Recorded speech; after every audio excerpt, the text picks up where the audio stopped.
Le programme sino-congolais, loin d'être un simple slogan, est une réalité sous la supervision de l'agence de pilotage, de coordination et de suivi des conventions de collaboration signées entre la République démocratique du Congo et les partenaires privés. Après sa relance effective le 18 mars dernier, aujourd'hui nous vous emmenons découvrir 2 de ces multiples projets en cours d'exécution dans la partie Est de la République démocratique du Congo, notre pays, plus précisément dans la province du Sud Kivu. Nous sommes sur la route nationale numéro 5, dans son tronçon compris entre Bukavu, Nyangezi et Kamanyola. Longue de 55 km, partant de la place de l'Indépendance, en plein cœur de Bukavu jusqu'à Kamanyola, ce tronçon de la RN5 relie également la province du Sud Kivu à celle du Grand Katanga dans son ancienne configuration par celle de l'actuelle Tanganyika. Un tronçon d'une importance économique majeure, d'autant plus qu'elle facilite l'acheminement des marchandises entre 2 grandes villes du Sud Kivu, Bukavu et Uvira, en passant par la cité de Kamanyola, frontalière avec le Rwanda. Premier projet du programme sino-congolais dans le Sud Kivu signé depuis 2014, faute de financement, les travaux ne seront malheureusement exécutés que sur 10 km des 55 attendus, soit jusqu'au niveau de Nyantende au PK10, au grand désarroi des Sud-Kivusiens et Sud-Kivusiennes, obligés d'endurer un calvaire sans nom pour rallier Bukavu à Uvira. C'est dans le souci d'achever complètement les travaux de cette route Bukavu-Nyangezi-Kamanyola qu'a été signé en 2023 un nouveau contrat entre la CGT, maître d'ouvrage délégué, et l'entreprise chinoise CISC SA sous la supervision de l'APCSC et devant s'atteler à l'achèvement des 45 km restants, soit du PK10 à Nyantende jusqu'au PK55 à Kamanyola.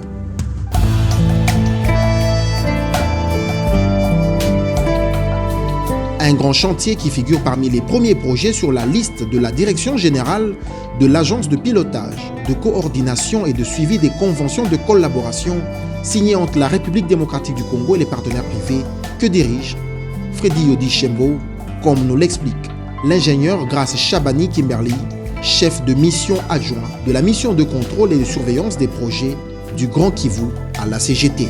Nous sommes au projet de construction de la route Nyantende, Nyangezi, Kamanyola.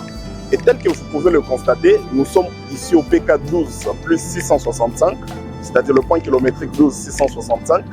Nous sommes en train d'exécuter les travaux de construction d'ouvrages d'assainissement à l'instar des caniveaux qui est en pleine construction à ces jours. Pour ces travaux de caniveaux, nous sommes en train d'y aller par palier et de manière globale, nous sommes à 70%. Nous avons déjà coulé les radiers sur plus de 4 km 700 et nous sommes en même temps en train de faire la construction de parois en maçonnerie.